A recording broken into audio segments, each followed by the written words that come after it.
Você já quis muito mudar um comportamento seu e mesmo você fazendo muito esforço, você não conseguiu? Será que é porque faltou força de vontade?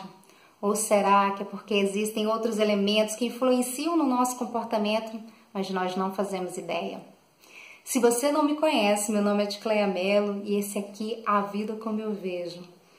Vamos pensar um pouquinho na palavra autoconhecimento, né? Auto se conhecer, mas nós não nos conhecemos? Não sabemos quem somos? Ou será que é porque nós não nos conhecemos totalmente? Existem partes nossas que nós desconhecemos. Bom, Freud, com a publicação do texto Metapsicológico, em 1915, ele trouxe o conceito de inconsciente, de processos psíquicos inconscientes. E ele fez uma analogia com o iceberg. Ele disse que aquela pequena parte que aparece é a nossa parte consciente e toda aquela parte submersa, o nosso inconsciente. Carl Gustav Jung, alguns anos depois, fez uma outra analogia. Ele disse que a nossa psique pode ser comparada com um vasto oceano inconsciente, do qual emerge uma pequena ilha consciente, né? E o que é que tem no inconsciente? Vou falar aqui de uma forma bem simples, tá? E bem resumida. Freud diz que no inconsciente contém conteúdos mentais censurados por serem inaceitáveis. Então, consequentemente reprimidos, ou seja, esquecidos propositadamente. E esses conteúdos não são tão fáceis de trazê-los à consciência. Jung, com o livro, a publicação do livro Psicologia do Inconsciente, ele diz que no inconsciente tem memórias perdidas, ou seja, aquilo que eu comi dia tal, o que eu vesti dia tal, né? Reprimidas, ou sejam, esquecidas propositadamente, né? Recordações dolorosas e percepções que não ultrapassam o limiar da consciência. Mas por que nós reprimimos esses conteúdos? Freud diz que utilizamos o mecanismo de defesa da repressão, reprimir conteúdos, né, indesejados, na tentativa de não sentir angústia, né? Normalmente esses conteúdos, eles chocam com aquilo que nós, parte consciente, temos como ideal. E aí, por não sabermos lidar com isso, nós reprimimos, né?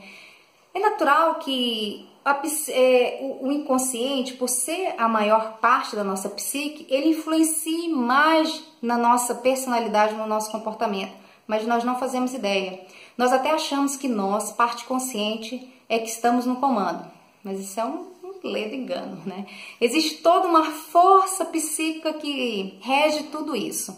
Glenn Garbett, no livro Psiquiatria Psicodinâmica na prática clínica, ele trouxe o conceito de determinismo psíquico. Eu vou ler aqui para vocês.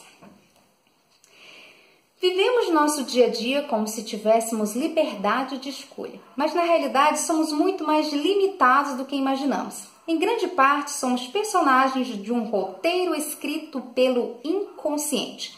Nossa escolha do parceiro conjugal, do nosso interesse vocacional e mesmo das nossas atividades de lazer não são feitas por acaso.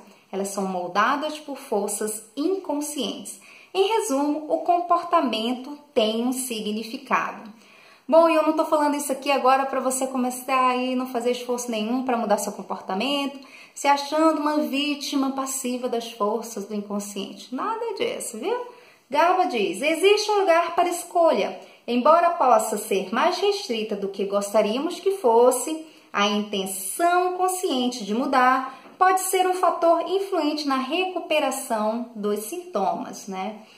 Vamos falar um pouquinho do que Glauber falou. O comportamento tem um significado, né? Mas não só o comportamento tem um significado, né? As nossas doenças também, elas têm um significado. Os sintomas delas nos falam muito. Então, os nossos comportamentos, né? As nossas ações, as nossas reações, as nossas travas, as nossas autossabotagens, as nossas compulsões por alimento, por sexo, por droga, por álcool, tudo isso fala muito mais do que nós podemos imaginar.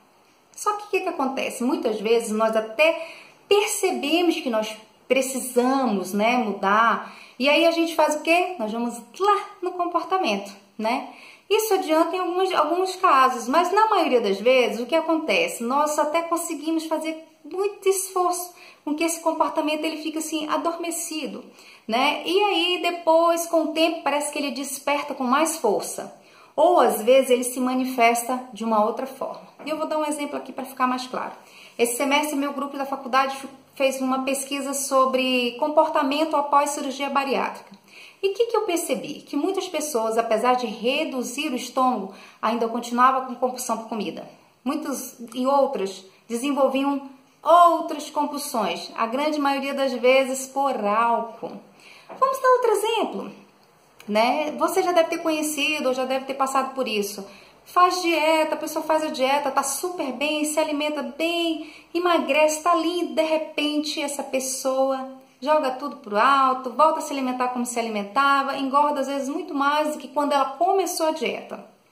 Vamos para a parte amorosa. Você já deve ter visto, conhecido alguém aí que viveu relacionamentos assim amorosos, um relacionamento assim conturbado, cheio de briga, traição. Aí a pessoa decide terminar, né, com o parceiro aí ou com a parceira. Troca de parceiro, depois de um tempo, o que acontece? Briga, traição.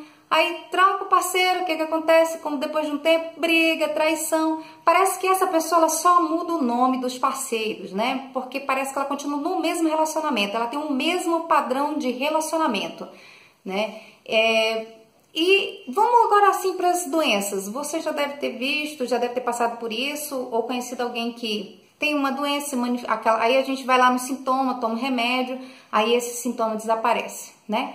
Depois de um tempo, aí esse sintoma reaparece de novo, aí você trata, ele some, depois ele reaparece. Parece que ele vai reaparecendo com mais força, às vezes a gente tem que até mudar o remédio para dar conta dele sumir novamente, né? E eu quero deixar claro que eu não estou falando aqui para você deixar de fazer a cirurgia bariátrica caso você precise. Eu não estou falando aqui para você deixar de fazer dieta.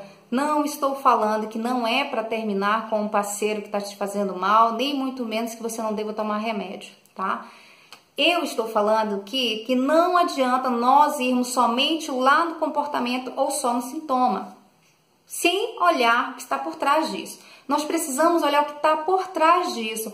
O que manifesta esse comportamento e esse sintoma? Se nós não formos a causa, o que acontece? Esses conteúdos que estão aqui, eles vão continuar se manifestando de um jeito ou de outro. Esses exemplos são só para ficar mais claro, mas você pode encaixar ele em qualquer área da sua vida que você já tentou mudar, mas você percebeu que você não consegue, ou algum sintoma de doença, né? É mais para facilitar isso. E pode ser aí que você não esteja se vendo em nenhum dos exemplos, nem consegue visualizar em qualquer área da sua vida que você já, né, tentou isso, mudar e tal. Mas provavelmente você conseguiu ver alguém nesses exemplos, né, com nitidez. E isso é muito interessante, porque nós conseguimos ver o outro, sabe, numa situação, mas nós não conseguimos nos ver, né? Isso é muito interessante. E por que isso acontece, né? E para responder essa pergunta eu vou me utilizar da frase do livro do Daniel Kahneman, onde ele fala: somos cegos para nossa cegueira. Por isso a importância do autoconhecimento, da gente aprender a se ver de uma outra forma, de um outro ângulo, né? Bom, eu entendi como é que eu faço isso, né? Olha, existem várias formas, como eu sempre digo, mas o fato é que existem conteúdos que nós realmente conseguimos ver sozinho e processar sozinhos, né? Eu mesmo dei um exemplo de uma experiência minha pessoal no vídeo O que é a criança interior e qual a importância dela na nossa vida. Eu falei de uma experiência minha pessoal e como eu fiz para melhorar um medo que eu tinha diante de algumas situações, né? Mas já tem outros conteúdos que nós não conseguimos, eles são mais profundos e nós precisamos de ajuda. E a psicologia está aí para nos ajudar. O psicoterapeuta, ele cria uma ligação com você. E aí, devagarinho, ele vai fazendo você olhar para esses conteúdos, né? E trazê-los para a consciência. Mas tudo isso é feito dentro de um contexto terapêutico, de confiabilidade, de segurança, que vai fazendo você olhar, que te permita sentir essa angústia que a gente tanto evita, sentir para curar. E a psicologia, ela tá aí para isso, para nos ajudar. Ela é uma ciência da qual eu sou assim apaixonada, né? Que tá aí, que nos ensina a olhar para dentro. E eu vou terminar esse vídeo falando de uma frase de Sigmund Freud. Ele diz: olhe para dentro, contemple as suas próprias profundezas, aprenda primeiro a conhecer-se e então compreenderá por que está destinado a ficar doente e talvez evite de adoecer no futuro. Bom, é isso. Eu espero que você tenha gostado, que esse vídeo tenha sido útil para você. Muito obrigada pelo seu tempo. E se você gostou, não esqueça de compartilhar. Muito obrigada e até a próxima.